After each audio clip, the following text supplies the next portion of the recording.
You are listening to Perplexity. Venice, Italy, is a beautiful city known throughout the world. It's highly popular for tourists, but like all other places discussed on this podcast, Venice has a dark history and hidden away secrets. Venice is filled with Campo De Mortes, literally translating to plazas of death. These are elevated public squares that can also serve as cemeteries. But arguably the most famous part of Venice's dark history and death is a place that is intentionally more secluded, a faraway cemetery. If you take a boat through the waters to northern Italy, you will find an abandoned island in the Venetian lagoon.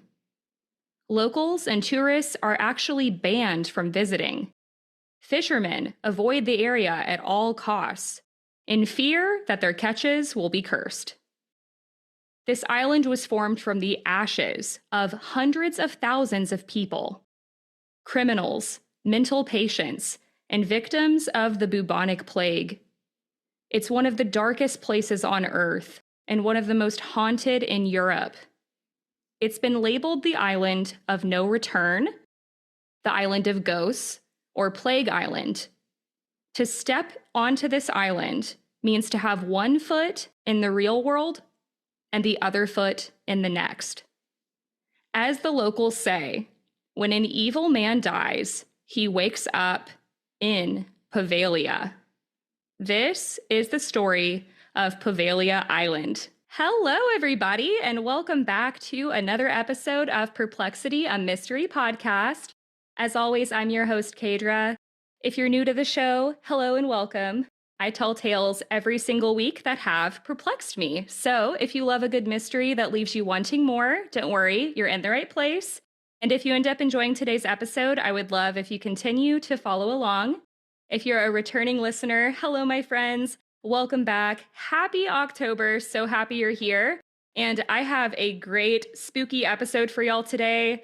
I'm also so stoked because I am not alone. Today I have returning to the show, Tyler and Charlie from the Believing the Bizarre podcast. Hello. Hello. I was going to say something clever about being in purgatory, but... See, I was thinking, when it's like when in Rome, but it's like when in Venice. When in Venice, you swim in the waters. And die. And die. Thanks for having us back. Yeah, I was looking back earlier because I was like, how long has it been? And it was end of March. So it's been about This March? 6 months. Yeah. Dawson doesn't seem that long ago, It's does it? crazy. Time also flies and also slows to a snail pace. It's insane. Time is a flat circle. Yes. That was episodes 69 and 70. So if anybody's listening and missed those, that was a super fun deep dive. I was telling them we're not doing like a crazy deep dive today, but still gonna have lots of fun. Have you guys heard of Poveglia Island before? I have a little bit, actually. Not very much about it. I've just heard it's a spooky place. I've not. So this is completely blank slate. I'm excited. These are my people. The Italians? My people. And Charlie knew a little bit about our last topic too. So yeah, you're 2 for 2, Charlie. I like weird stuff. I don't know. I've got a couple of announcements and then we will jump right in because this is a crazy story. Just want to remind everybody that in about, 1 week at the time this episode comes out is going to be my live show on YouTube Live. So that's Wednesday, October 30th, 8 p.m. Central. That is to celebrate 100 episodes, and also it's going to be Halloween week. So join in if that interests you. I have a full story I'm doing this time. So you'll have like your regular episode that drops, and then you'll have a whole other story. So go check that out. Make sure you're subscribed to the YouTube channel, Perplexity Mystery Podcast.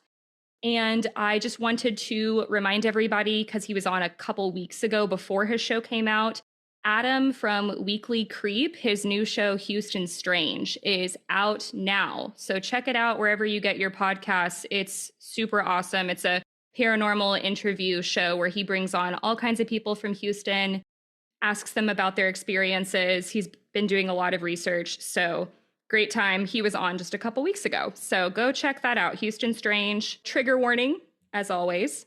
podcast isn't for children, so listener discretion, and all the sources are in the show notes. So, without further ado, are y'all ready for Poveglia Island? Montebello. Yes. Perfect. Okay, let's get into the story. Venice, because I'm not great with geography, so for people who might not know, Venice is made up of a ton of tiny islands. There's 118 of them, and a lot of them have been renovated. There's new buildings, resorts, but Poveglia is this one island that sits abandoned. It's dark, and it's known to be cursed. Venetians are also very spiritual, I guess you could say, for the most part. They know that their city is mystical. A lot of them are superstitious, and they often refuse to talk about Poveglia. They won't even say the word Poveglia. There's a Ghost Adventures episode about this place, and it's really funny because Zach Bagans is trying to go around on the inner areas of Venice, and he's trying to speak Italian, and he's like, do you want to talk about Poveglia? Do you want to talk about Poveglia? And they're all running away, and nobody wants to talk to him. And so this is on some Voldemort shit. They don't like saying it. The island that must not be named. Exactly. Yeah. He who should not be named. Exactly. Wow. Yeah, they're just superstitious because their city is sinking. Locals won't even take boats over there, and this is the only way on or off because it's an island. And like I said earlier in the intro, fishermen won't even cast their nets in this area. They'll intentionally navigate around, but according to some legends, there have been times where the fishermen get too close and they cast their nets and they'll accidentally catch a skull in their net because of all of the dead bodies here. It's just it's a mermaid burial ground. Burial ground mermaids. I tried. Italian mermaids. I'd say that's where all the best fish are, actually. They all the fish have realized they're not fishing here. So that's where they host fish. the parties because it's safe. Yeah. It's also said when the skies are clear, you can allegedly see the skulls and bones under the water's surface. It's really hard to hitch a ride here too, because some people will try to go tour if they get permission from the city, but Venetians won't, they have to be bribed to bring somebody over here. Wow. You gotta pay the troll toll. Yeah. The fishermen come home to their starving family. They're like, why didn't you bring any fish? He just says, Poveglia. Poveglia has been completely abandoned since 1964, and it technically remains closed to visitors. There's other websites that said it's one of the world's most illegal places to visit, but that doesn't stop people. Trespassers, even though they could be prosecuted under Italian law, still sneak onto the island. There's footage in the Ghost Adventures episode too, because they got permission to go on there, and you can see these inside of the buildings, a lot of graffiti. So people will sneak on and off. You can request permission, though, from the municipality to visit. So, Ghost Adventures has been there, some photography projects. There was also an episode, I didn't watch it, but it was an old show, I think from the early 2000s, of this family that stayed the night there. It was a whole family, parents and kids. And it was just all these clips of them screaming. And we're going on vacation. Awesome. Yeah, right. Right? Oh, man. Perfect family vacation. It's you know what, you said it wasn't beautiful on the inside. I still don't believe you. I think it's we're looking at it right now. It's pretty not beautiful. I think it's kind of interesting though. It's I know what you mean. It looks like the credits of a horror movie. After all the bad stuff's happened in a house, the morning of the Blair Witch. This is the next day. Yeah, the morning after. What it looks like. Yeah, the sunlight peeking through and all the greenery. It's kind of hauntingly beautiful. It's like The Last of Us. Yes, that is exactly what it's like. I love that game and the show. So remember earlier when I said a lot of people have to bribe Venetians to get rides here and then they'll bring the boat there. A lot of people who get dropped off, the boat drivers will immediately leave because they say they're too scared to wait around. That also happened in the Ghost Adventures episode. The guy was like, "You're crazy," and he dropped them off and left.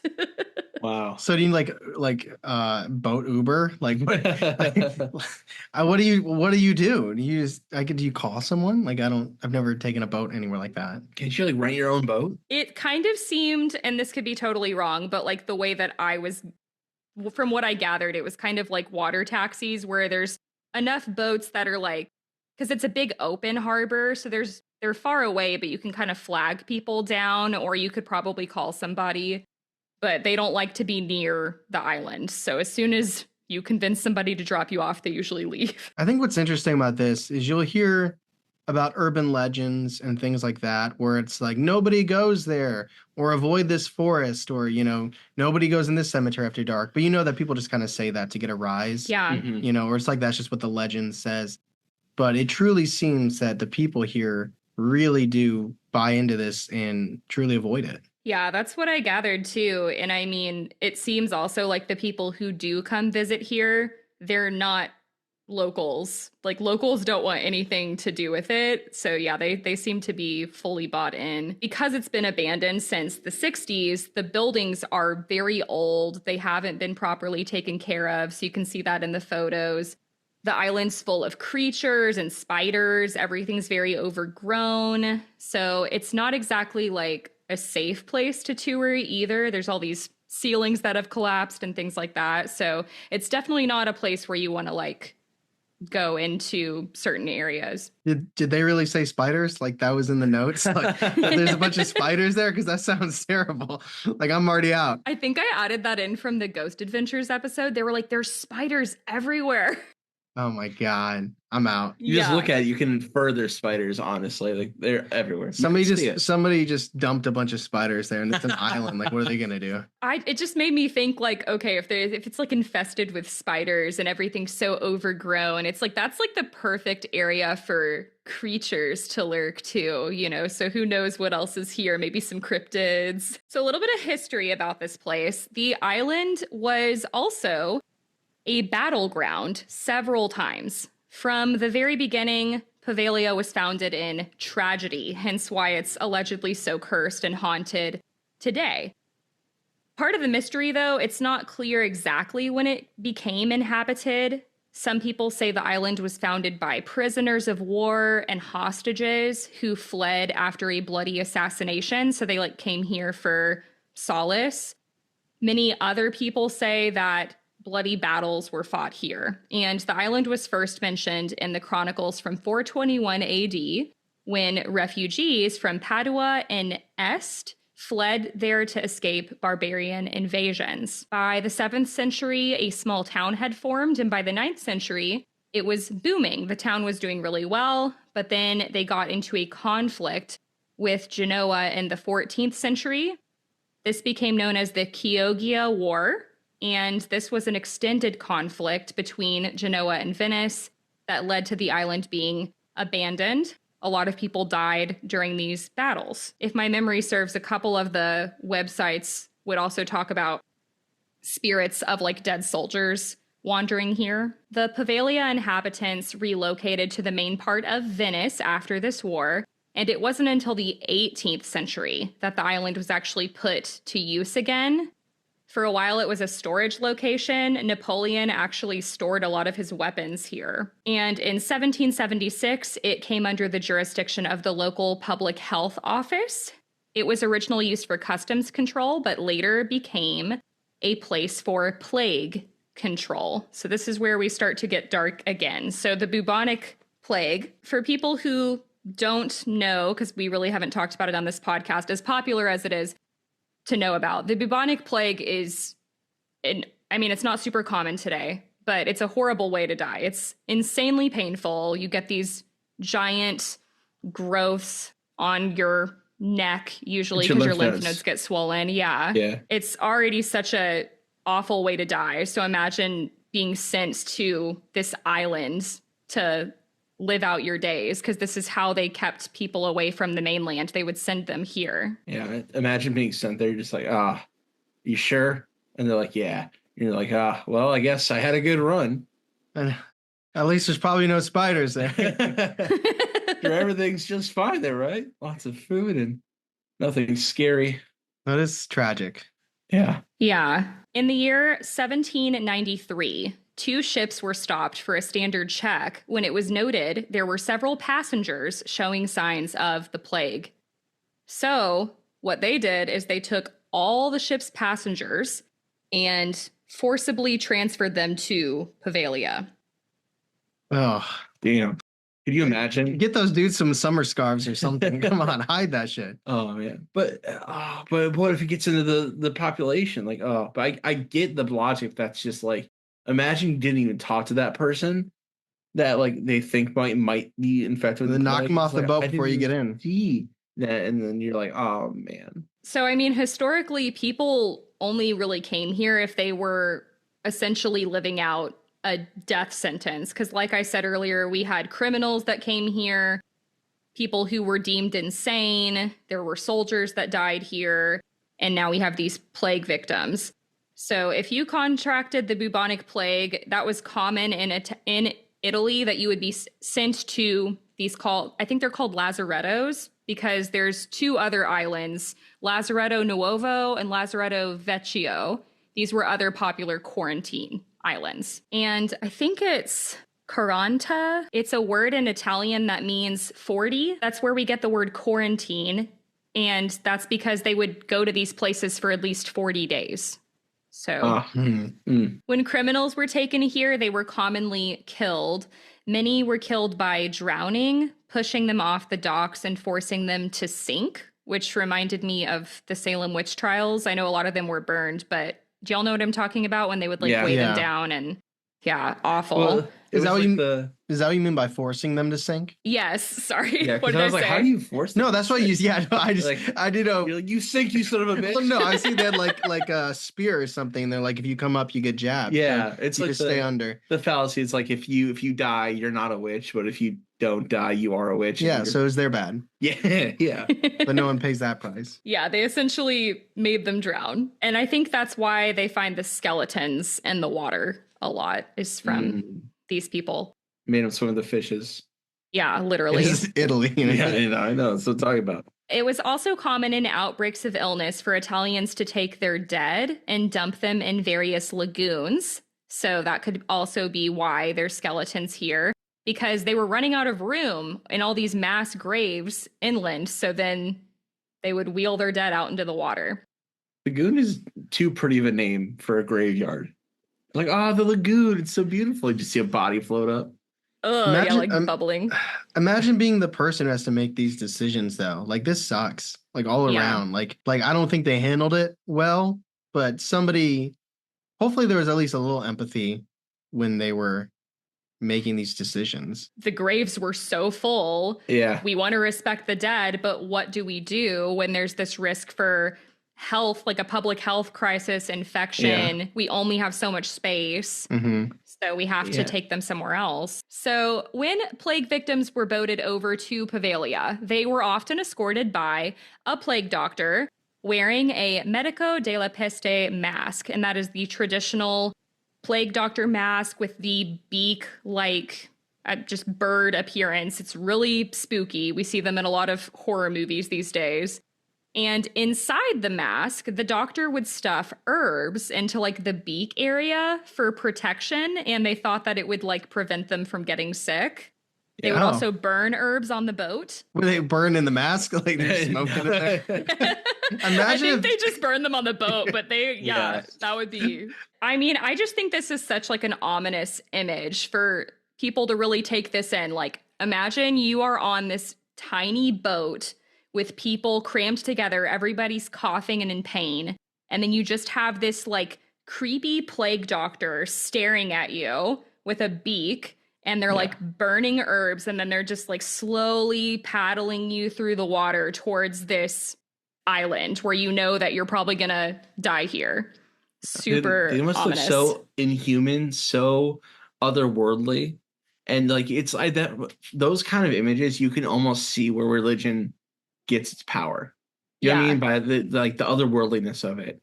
Absolutely. Yeah. I mean, fear is a powerful thing and desperation. So no, I totally agree. And even after the plague, Venetians continued to use Poveglia as a quarantine station for ships en route to Venice. During the Black Death, millions throughout Europe would perish. Properly burying all the bodies was impossible. So when a lot of these people were brought to these islands, they were either burned or they were buried in what's called plague pits. And depending on the sources you read, this was also commonplace in Poveglia. There is a picture in the slides.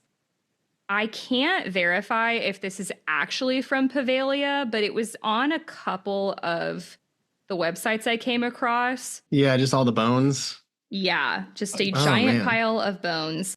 So that was on a bunch of the articles I read. It came up multiple times, but they would have like captions for all the pictures, and that one never had a caption, if you get what I'm saying. So I don't know if that is actually from Poveglia or not, but that's what plague pits look like. Locals who have come too close to Poveglia have also reported seeing this thick cloud of gray dust, only to realize that it's ash. Like as they get closer, it's like this thick and it like touches your skin and you're like, oh my gosh, that's not dust, that is ashes. There's a lot of sources that claim somewhere around 50%, I don't know how you would measure this, but somewhere around 50% of the grounds of Poveglia is made of human ash. Oh. Yeah. It's probably not great for plants. Or maybe it seems to be doing fine. Actually, hold that thought. Oh no. Yeah, we're hold fertilizer, that thought, man. Charlie. That's like 2 sentences ahead. Allegedly over 100,000 people died here. So makes sense that there's a lot of ashes, a lot of bones. Poveglia Island still happens to be home to thriving grape vineyards. Oh, curse grapes. Oh my goodness. So it seems like the only people who really visit this island regularly, it's seasonally to harvest these grapes. It is said that when people visit Poveglia, they will, of course, have these creepy experiences because there's been a lot of death here. People who have visited claim to hear tortured screams of plague victims who were buried or burned alive. Charred human bones also reportedly still wash up on the shores of the island. Imagine like harvesting grapes. You just hear screams. You're just like, don't listen. Keep going. Getting paid double overtime for this. That's where they make barefoot wine. I didn't hear anything. Exactly. Yeah, you just gotta keep on plucking. Okay, so I thought this was really interesting. There was a group of researchers that went out to Poveglia and they start looking at one of the mass graves here. They noticed that some of the skulls had large pieces of rock clamped between the jaws. Any idea what this would mean? Clamped between the jaws. Oh, almost feels like an attempt to cure lockjaw. What if it was after death? What if, were they, like, what if they were hearing voices and they did that to make them stop talking or something like that? That'd be creepy. Well, wouldn't that, okay. You can't open and close it if it's always open. You pick one or the other. I don't know. That's okay. Yeah, I was like, I have no idea what this is. So it stems from people's beliefs back then. Every time a person died at Poveglia, the death pits would have to be reopened, and sometimes a recently buried corpse would have blood dripping from its mouth. And scientifically, this can actually happen because of decomposition gases that blow up corpses and cause internal organs to rupture. So sometimes the blood from those organs spills out from the mouth. But of course, most people don't know this, and especially people in the 16th century. So all they see are like these corpses with bloody mouths. They thought that these were vampires feeding on the corpses. Obviously. Oh. But they're already dead. Let the vampires eat. Yeah, they basically thought that these were vampires, and so they would put a stone in their mouth to kill them and starve them. Okay. That'll show them. Yeah. In 1922, the existing buildings of Poveglia were, of course, converted into an asylum for the mentally ill. Because what else are you going to do at this point? This place is already cursed. They were also later used as a nursing home, long-term care facility. And what's really creepy about this is that patients that were staying here would often claim to see ghosts of the plague, and they were being tortured by these visions. Of course, this could be mental illness, but at the same time, everything pretty much was considered mental illness back then. Yeah. So Was this still like a cursed island when it was a nursing home or a long care facility, or was it not quite as don't ever go there? Because that, I mean, it's not the same as shoveling people off if they have the plague. But if you have like an elderly loved one and they go there and you can't ever see them, I don't want to say what's the difference, but I mean, that still really sucks. right. Yeah, I don't know. I don't think I saw anything in the sources that talked about just like what the vibe was of that place back then, but they would know the history. The locals would know what happened there. And so it's like, if nothing else, they know that not great things have happened there. So it would be really hard sending my family member there, I think. Yeah, imagine being sent there as like an old person. You're just like, well, this is the end for me, huh? They're like, you're gonna come visit, right? You're like, all right, here's your bag. Yeah. They're like cramming all the curses into this island as much as they can. Like, you know what? It's exactly. like that one closet in your house that you can't open. Yes. You know what I mean? It's like full of curses. The entire house is gonna be clean and tidy. Please do not open the guest room closet. The entire life will come pouring out. And just like you shove it all in there. Exactly. Yeah. I mean, there were battles here. We've got the asylum, the plague. I mean, it keeps going. Criminals that were killed here. It's crazy. So the psychiatric hospital closed in 1968. Then the island was sold to a private owner. However, he didn't have it for very long before he sold it to yet another owner. In both instances, the new owners could not bear to spend time here. So they kind of bought the island under false pretenses, and then they got there and they were like, oh, this is actually not for me. Really heavy, really morbid. A lot of people who would buy the island said they were hearing strange sounds and they just felt very uneasy. And there's even a story of a family that tried to purchase the island as a holiday home. It was like this wealthy family. So they arrive, they get settled in on the first day. And their first night there, they fled in terror and never returned after their daughter was attacked by an angry, unseen entity. Her face had nearly been ripped off. So this would be a perfect transition to talk about some of the many spirits that are said to lurk here. Is it bad that I don't have sympathy for families that can afford to buy an island? Buy her a new face. She'll be fine. She'll be fine. Right? Yeah, you can get it fixed. You can afford plastic surgery. We're trying to buy houses out here and they're buying islands. Yeah. Come on. Right? Yeah, but I do wonder how cheap it was, though. Yeah, there's got to be a discount here. Like, I would hope so. Like, I don't know. 25 euros. Well, buy it and don't live there. Real estate goes up over time. It's crazy that everyone wanted to actually like be there. I don't know. I wonder if you just like terraform it, just like clear the whole thing out, and then you just put some nice houses. Well, and I mean, that's what they do on a lot of the other islands. So it makes sense that people were trying to buy this place and shape it up and make money off of it, but it never works out. So that's another thing that feeds into this legend of it being cursed. It's just like a huge red flag that all the locals are just like, if you ask them about it, they stare at you and go, we don't go there. And like, that's just a huge red flag for me. So like, I don't know. I wouldn't buy it. I trust them. There was another podcast that talked about this story a while back, and they actually visited Venice, and they said they took a gondola ride, and the person that was riding them around told them all these different legends of the place, and it very much lined up with what I had already researched. He was talking too about just like how much he believed it, and he said he had seen the ash cloud before. He wouldn't get her near the island. He only took her so far.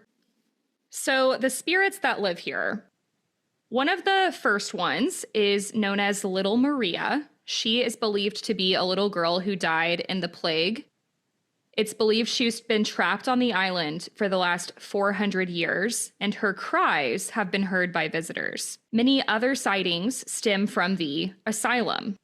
There's a pretty popular legend that we haven't talked about yet because I wanted to save it for this part. This is like one of the more famous stories of Poveglia. It's alleged that there was this director of the asylum in the 1930s. He was also a doctor. he was known to perform horrifying and dark experiments on his patients. He believed that lobotomies were a great way to treat and cure mental illness, which was a common belief back then. But he would perform these lobotomies on numerous patients, often against their will.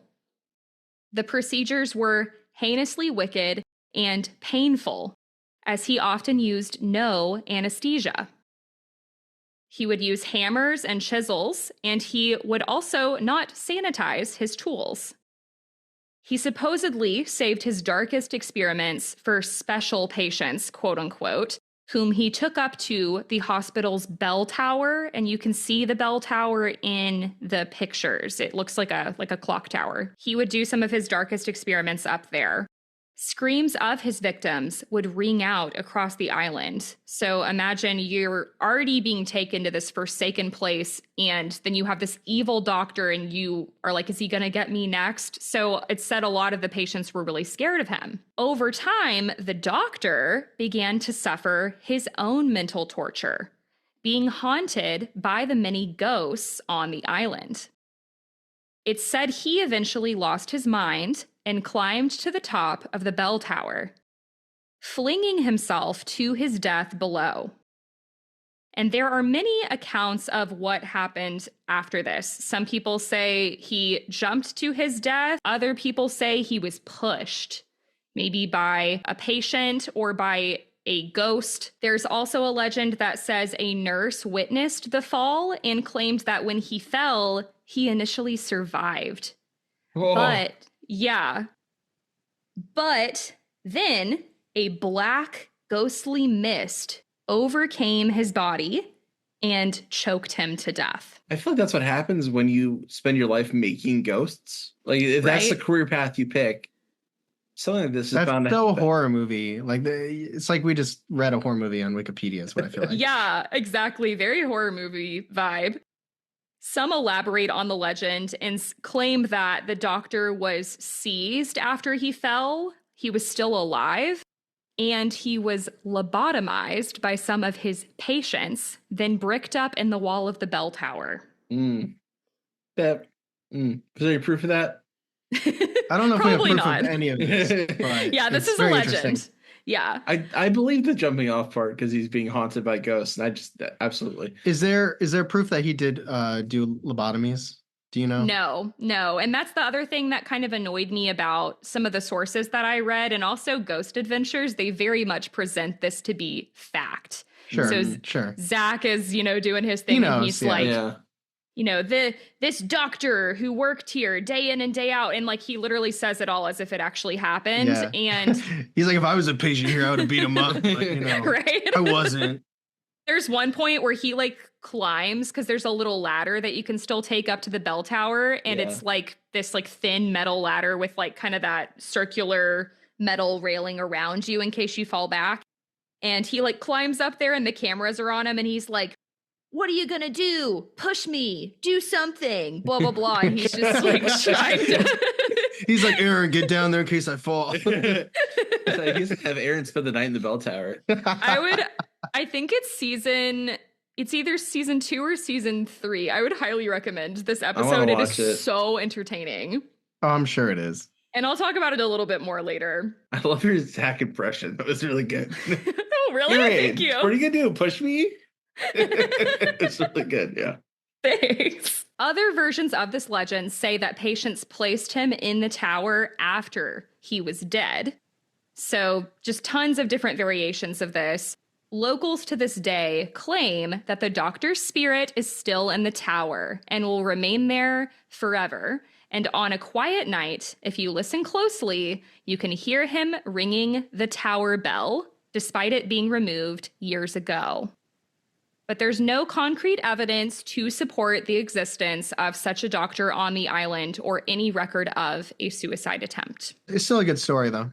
Yeah, no, it's a very good story, for sure. If you explore the asylum, you may come into contact with several spirits. The hospital can be entered several ways, but the easiest entrance is the creepiest. Crawling through one of the cremators. No. Mm-mm. No. Pass. No.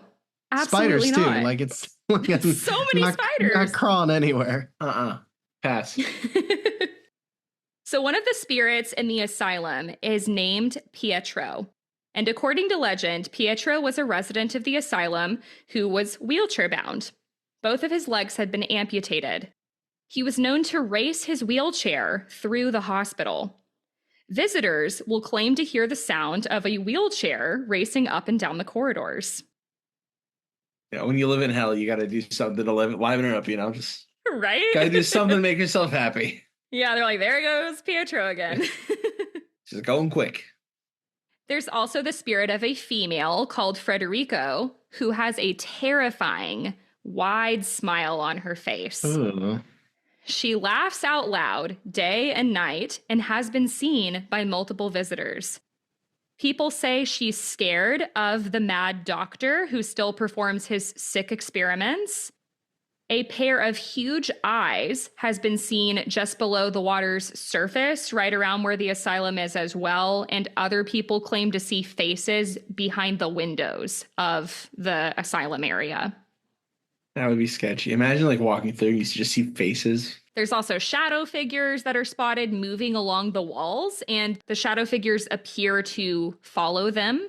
So when I first read this, I was like, is that not your shadow? But apparently it's like, you know what I mean? Yeah. Sometimes people get scratched, pushed. In the end, nobody leaves the island unshaken. People also report feelings of being watched and even chased. Some people have reported that they get so freaked out, they literally like flee and run off the island, kind of like that family that had the attack with their daughter. Some people also get very emotional when they step on the island. They'll feel this incredibly heavy feeling of sadness. A handful of psychics have also visited this island and have claimed the energy here is incredibly malignant with a strong sense of anger. People often have a deeply frightening experience here, so they'll visit once and they're like, I'm never going back there ever again. Some have also reported hearing a voice demanding they leave immediately and do not return as soon as they step on the island. Yeah, the vibes are not a match. Like, I just paid for this ferry. I'm staying here for a little bit. Yeah. Man. It'd be like part of me, like, I don't know how you would do this experiment, but part of me would want to take someone who didn't know it was haunted or scary, and judge how they're feeling. You know what I mean? Like, yeah, if you're traveling there and you know the history, the bias is already kind of set in, to potentially feel a certain way. Like someone doesn't know, you just like, we're gonna go see this old castle, and you bring them here. Yeah, I mean, there's probably people that have gone there that didn't know the background that felt creeped out, but that's just where my mind goes. I mean, I feel like kids for sure wouldn't know, but I feel like it's hard to not know the background these days because this is so out of the way too. Yeah. So I'm not going to say I would never visit this place, but just knowing all of the history and like me being such an empath, I feel like I would have a terrible time here. Like I would get here and be like, I'm so creeped out. It's so heavy. Would you spend the night there for $500,000? Yes. I wasn't asking. I don't think I could spend the night here because if nothing else, I would just get so in my head about it and so freaked out. Like every little noise I would hear, I'd be so paranoid. You turned into Spider-Gwen too. Yes. What's your limit here? What would it take you to spend the night here? Oh, I don't know. I haven't thought that through yet. Apparently my mind. Well, no, I just wasn't asking you. I was going to ask you next, but then you already answered. Yeah, 100%. What would you do for 10,000? Yep. Okay. All right. We're doing good here. That was easy. So I just briefly brought up the Ghost Adventures episode at the end. Let me just say, it does not disappoint. EMF spikes, orbs, disembodied footsteps, screams, EVPs, loud bangs, classic poltergeist activity, and, of course, the best part. What kind of episode would it be if Zach Bagans didn't attempt to speak Italian while wearing a plague doctor mask, losing his absolute shit and getting possessed, and waving a machete around? Yo. Oh my God. I feel like I maybe have seen this in the past, but I definitely need to watch it again. I feel like I've seen maybe on like a commercial. Yeah. Like they used it or something for like a promo, but that doesn't surprise me. Yeah. He actually wrote about it in his book, and I found an excerpt from it and I put it in the slides. So he's talking about his experience here. So the picture on the left is him, like he's the one with his hand on his head. Yeah. And that's when he's like claiming to get possessed. And then on the right is his little book excerpt about it. All right, first, let's finish the story of Poveglia. I don't remember everything that happened to me that night. I know we were in the main hospital of Poveglia, trying to lure the spirits out. Nick was chanting over and over, Risata la mia energia, which means use my energy in Italian. Next thing I know, I felt different. And not just a little different. I felt like someone else was looking through my eyes. Nothing looked familiar to me. I froze. My body wouldn't move. I looked at Aaron and suddenly felt a rage build up in me to do him harm. I saw myself tearing him apart. I wanted to peel his skin off and gouge out his eyes. Get out of here, I yelled, lashing out for no apparent reason. I squeezed the camera in my hands until it snapped. For a second, I thought I might be having a stroke or some sort of super bad reaction to shellfish, but there was no way out of this. It was anything like that. There was no way this was anything like that. Anger took me over and the fight was on. I fought to get whatever it was in me out. It was a struggle between good and evil that I eventually won, but not before going through a traumatic battle. I had to keep reminding myself who I was and that I wasn't weak enough to be taken over by evil enough to hurt my friends. I had to concentrate on all the good things in my life until the darkness left me. After I shouted at Aaron, he wisely left me alone. Nick also moved away from me and went behind a wall until it was over. What was really dangerous was that I had a machete on my hip at the time. We had been using it to get through some of the thick, overgrown weeds on the island. Luckily, the evil trying to take me over didn't realize it. And if it had, ... Crazy. Wild. Super bad reaction to shellfish. Yeah, he's on that hitch. He's Will It's so Smith in left it. field. Yeah. Yeah. He's such a character. I'm like, where did the shellfish line come from? I have no idea. That's just a subtle flex. He's It was a selfish. battle between good and evil, and I won.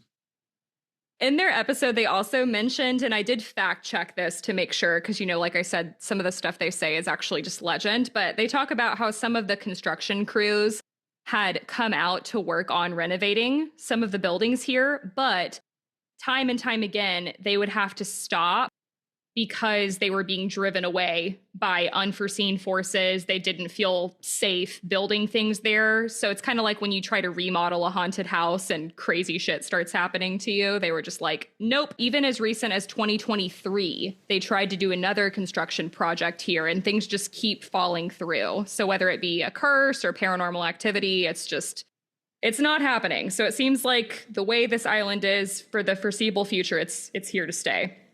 That is such a common, I don't want to say trope, but almost like the construction crew like keep experiencing things and like they're driven away. I can think of a couple of places like that.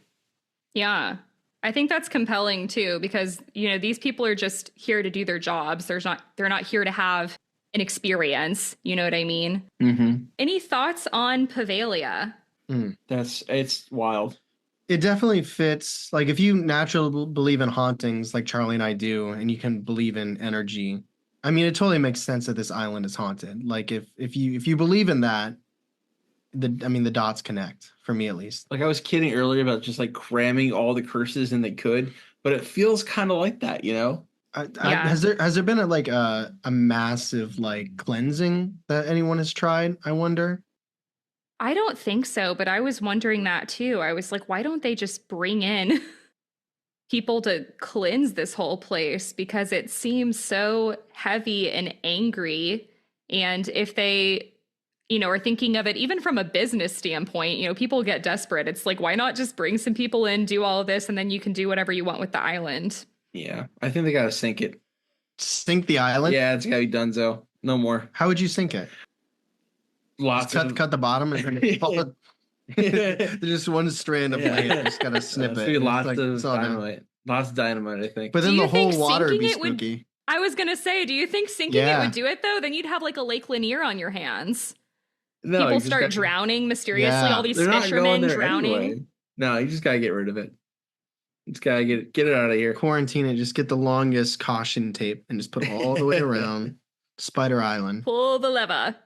Just drops Done. down into the Done, water. Well, that is the perplexing story of one of the darkest places on Earth and maybe one of the most haunted, Poveglia Island in Venice, Italy.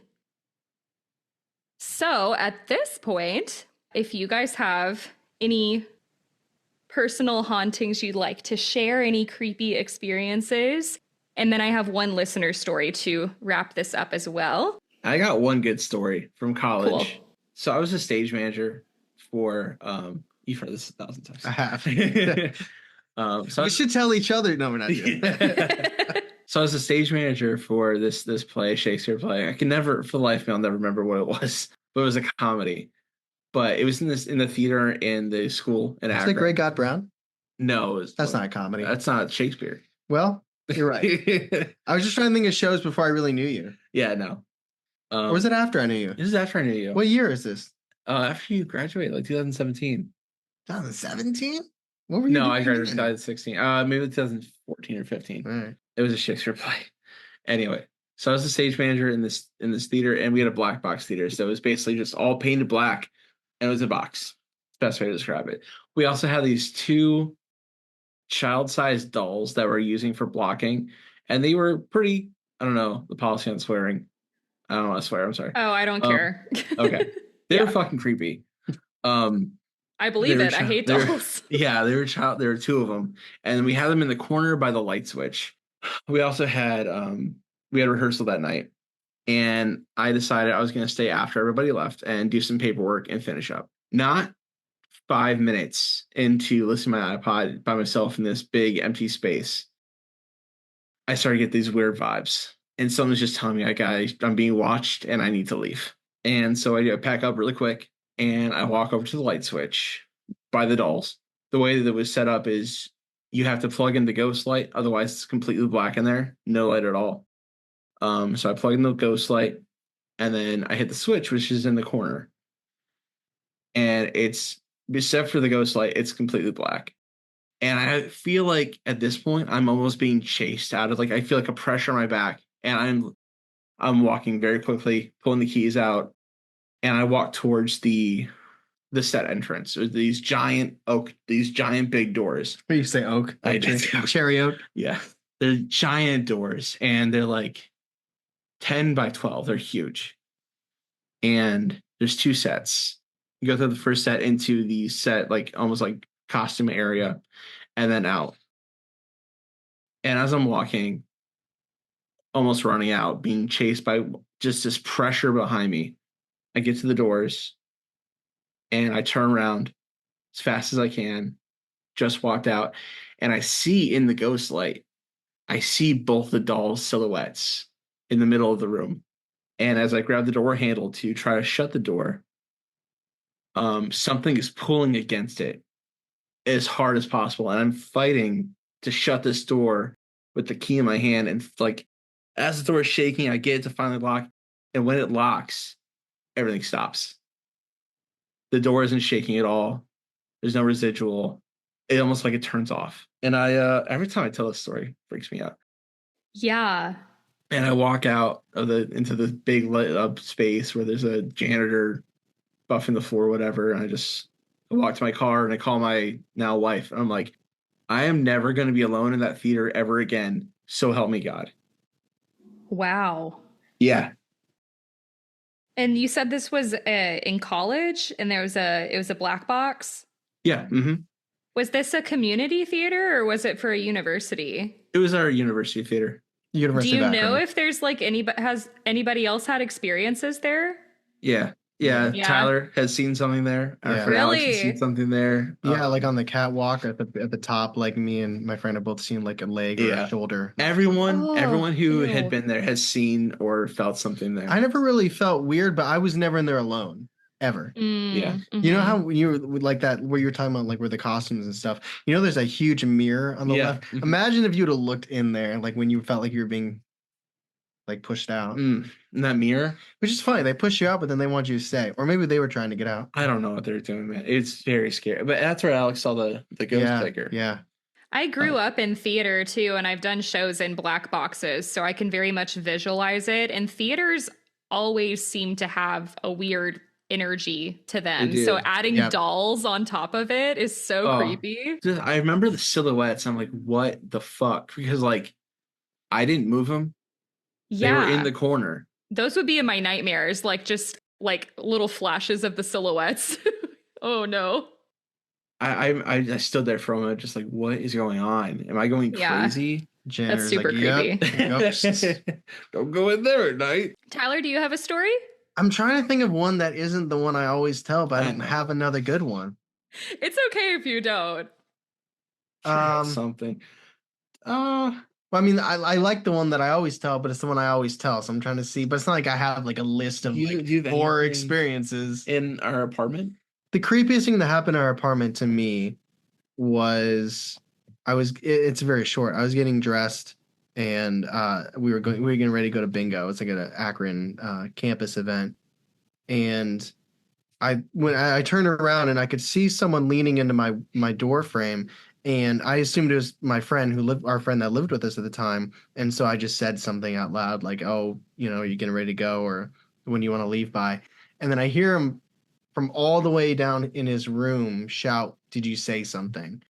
So that was just a moment of just like, because the way that I think about it is like I had to mentally process that something was there, otherwise I wouldn't have spoken. I'm not one to speak out loud to myself. So it's just like this like my whole body was under the belief that someone was right there enough for me to talk, and we were the only ones in the apartment at the time. And we had a couple other things in our apartment. I don't really remember. But I'll tell the main story. I'll make it a little bit faster though. So this is the creepiest thing that ever happened to me, and I don't know what it was. I made a proclamation on what I think it was, but I could be very wrong because I live in Ohio. So this was probably around the same time as yours, 2013, 2014. It was summertime, and I was back home in my parents' area, like Ashtabula, Ohio. Me and my friend are both night owls, and we would go to Taco Bell, and we would sit in the parking lot and eat our food and talk for hours about things we wouldn't do in life. On the way home, I was driving him back home. He lived a couple minutes away from me, and it was a rural road where there's a lot of trees, houses every now and then, 2-lane road. And I remember we had the music, like we had already talked our brains out, so we were just listening to music, and we had Iris from Goo Goo Dolls on. Nice. I love that song. Great song. And we're driving, and I see this dead possum in the road, so I slow down, and I go around it and keep driving. It's like a 45-mile-per-hour rural road, and keep driving, listening to music, and then I see 2 dead possums in the middle of the road. So I brake again. Those dead possums probably have nothing to do with the story, like what happens next. The way that I kind of think of it as I already processed slowing down because something was in the road. So the need to brake and the need to stop because something's in the road shouldn't have shaken us because we've already done it twice. And and then it was also like maybe an omen of death. Yeah, that's what I thought. I'm a really hard skeptic, so this is a weird story to tell. So anyway, so we're driving. It's like the breakdown part of the song where like the violins, and we're like both singing along the so we're joyful, we're laughing, we're singing, and as I'm driving, and I see these 2 eyes on the left side of the road, and it's parallel, so it's coming at us. So I know I start braking a little bit. And then it cuts in front of us. And at this point, I'm thinking maybe it's a deer because it was about that height. But it was like I slammed on the brakes, and this thing runs across my Jeep with its head turned looking at us. And we both get the feeling that it's not looking at the Jeep, it's looking at us. Oh. And it's like not like dark fur, but like it felt black, like even in my headlights, like just absolute absence of color. And I can't properly explain it, but the way the shoulders were moving, it was like something on all fours that wasn't like supposed to be on all fours. And so it crosses like in a flash in front of us, like these just yellow eyes in this little like area in the forest, which we later went back and looked, and it was a tiny cemetery. And we didn't say a word. Like, we didn't say, did you see that? That was scary. What do you think? Like, there was no communication between us. And we both looked at each other and we were both about to start crying. Like, we both had the same exact physical, emotional reaction to it. Wow. Which to me is one of the most powerful things for me, because I'm such a believer in bias. Like, if I say that was scary, don't you think? And then like, yeah, that was scary. There was there was no communication, no speaking, and we just both looked. And he was like, he only lived like 2 minutes away from that exact spot. And he's like, please don't drop me off yet. So we did like another loop, and we looked, and it was like around 3 a.m. And I'm not a religious person, but when I dropped him off, he was like, I'm gonna pray for you, Tyler. And I was just like, thank you. Yeah, you're like, I'll take it. Tonight I will take it. I'm the same way. If something like that happens to me, I'm like, I will take whatever. Give and it's me so all the funny. prayers. The next day, I'm texting him, and he's like, "Yeah, my dad thinks we saw an owl." Oh God, like it wasn't an owl with legs and arms crawling, but it's like the more you think about it, and the more you tell the story, the more it can morph. I've tried to keep it as true in my head and not deviate too much, but. That was like the most like we thought it was. I think our first instinct was an alien, just because it felt so unnatural. Huh. And then obviously I say obviously because that was the name of the episode we did, but we kind of came with it being a skinwalker. But yeah, that's what I was thinking. Northeast Ohio really isn't like. It's weird for this area. That's true. He's much bigger conspiracy theorist than I am. My friend that I saw with, so he's got like all these like ideas on what could have caused it. I think it's like a demon, personally. Well, I'm surprised he didn't land on that. It just like it was the most like the visual. It's like in a horror movie when you see a visual like the jump scare and you realize it was the noise, not the visual that got you. Like the visual of it is creepy.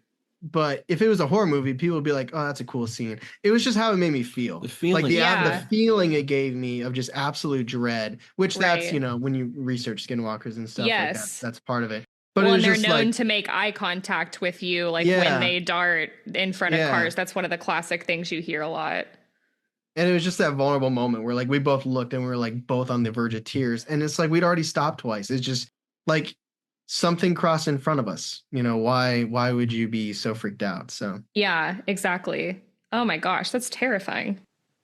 I hope your friend never had another experience on that road. I don't know how far that is from where y'all are at, but that would be an interesting. We're good right now. Cemetery to ghost hunt. We did a thing where we would walk there.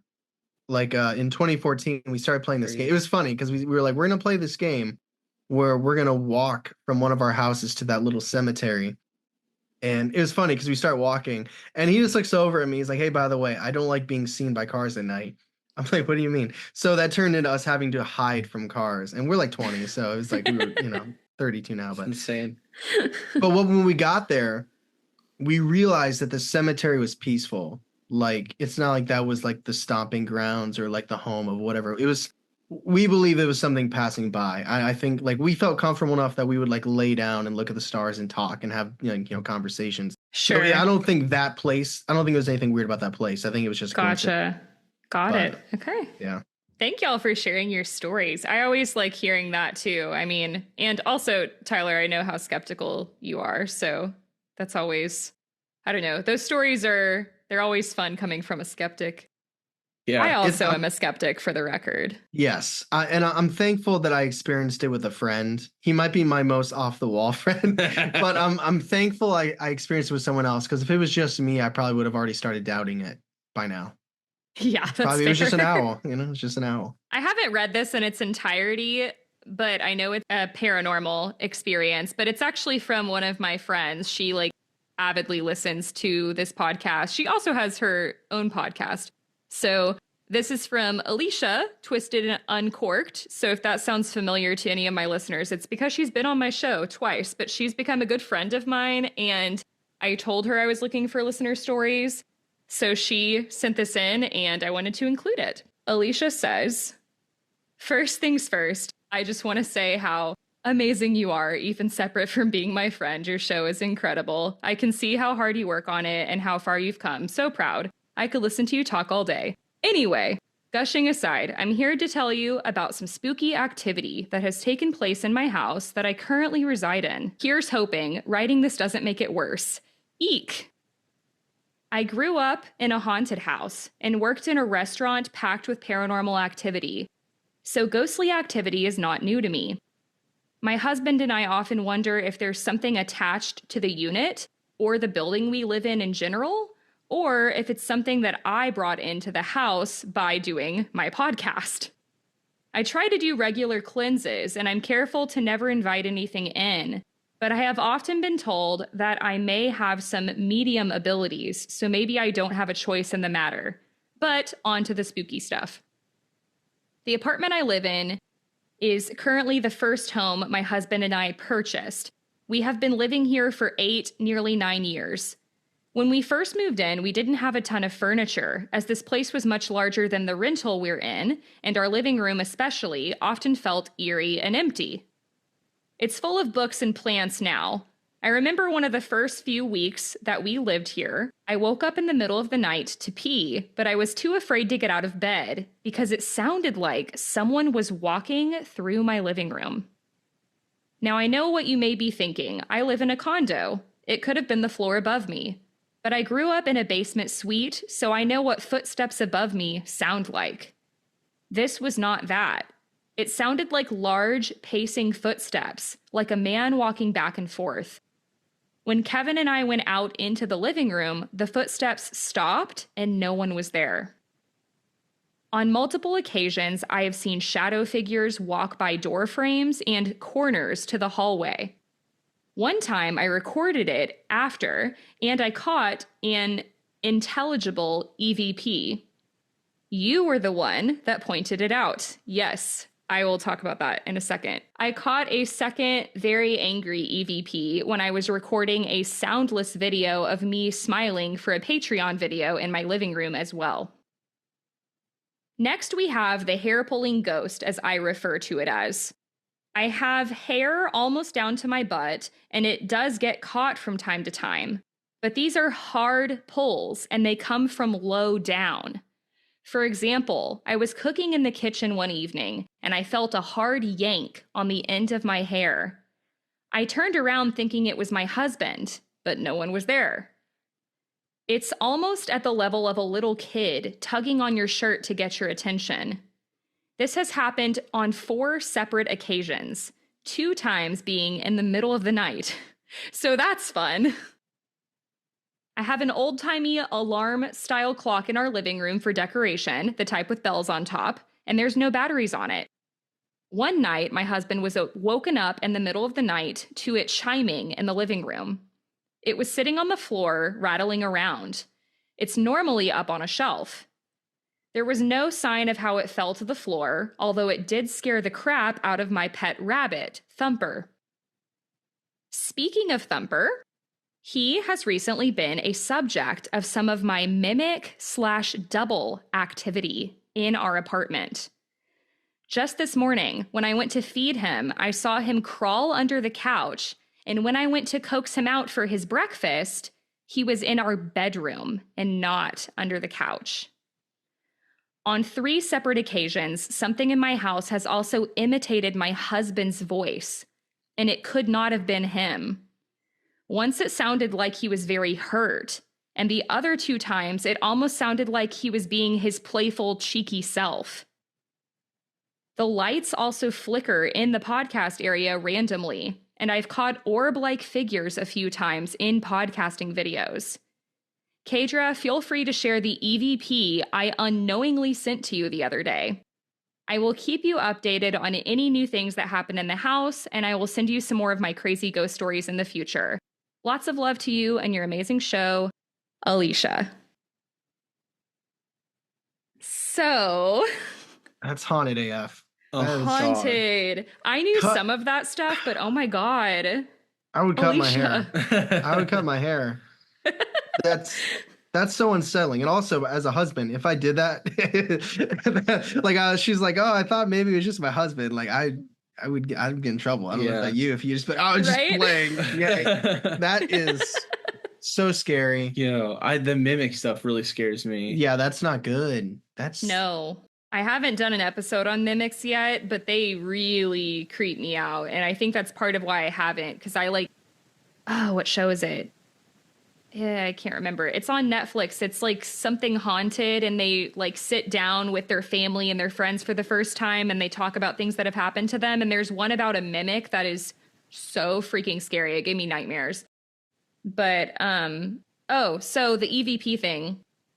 So me and Alicia have been friends for a little bit. We're friends on Snapchat, and she sent me a video. This was probably like 2 weeks ago. And she was like, I just saw a shadow figure go across my door frame. So she was just taking like a quick little video to show me where it was. And I played it, and you can hear an EVP. To me, it's like audibly a voice, but you can't really tell what it's saying. So I sent it to y'all on Instagram so you can hear it for yourselves. And I saved it to my camera roll, so I will put this audio in the podcast episode for y'all to hear. But when she sent it to me, she had no idea this was here. Okay. Can you play it? Yeah, go ahead.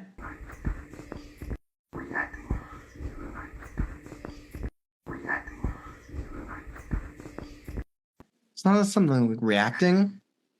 Do you hear reacting? I don't know if I hear any voice. I just hear a voice. But To it's me, a it low. almost sounds like a whisper, kind of like a grovelly, like. Yeah, it's low. Yeah, it sounds almost like a old man, but it's kind of grovelly and whispery. It's very breathy. Yeah, but it sounds like a voice to me, but I can't tell what it's saying. It's creepy. I can't imagine like friend like, hey, I got a shadow figure. Check this out. And then you hear that. That's crazy. Like I saw a UFO, I think one time, and I called Charlie, and he was like, "Oh, that's cool." It was 1 a.m. It was not 1 a.m. It was just a red light over the ocean. It wasn't probably. So first and foremost, I would like to thank Tyler and Charlie from Believing the Bizarre. Guys, go check them out wherever you get your podcast. They're awesome. I know some of y'all's listeners have come to me, so vice versa. I think y'all would really enjoy their content. They also cover aliens and cryptids a lot more than I do, and I know a fair share of my listeners like those. So go check them out. They're great. And if you enjoyed today's episode, I would love it so much if you subscribed to the YouTube channel, drop a comment, and if you are listening on a podcast, leaving a 5-star review also means the world. I read them all. It really helps the show. So go do that, please, if you haven't. And just another reminder, save the date again, Wednesday, October 30th, 8 p.m. Central. YouTube Live is our Halloween/100 episodes virtual live show. And if you really want to support the show and you are just so perplexed, you need more content, patreon.com/Perplexity Mystery Podcast is where you can get all of that, starting at a $1 tier. If you have a mysterious or creepy experience you'd like to share, I would love to read your story on the show. As you guys have noticed, I'm doing more listener stories lately, so please send those in, perplexitymysterypodcast@gmail.com. Tyler, Charlie, thank you again. This was great. Yeah, thank you for having us on. Yeah. You all are amazing. I hope you have a great week and stay safe. And I will talk to you next week. Bye.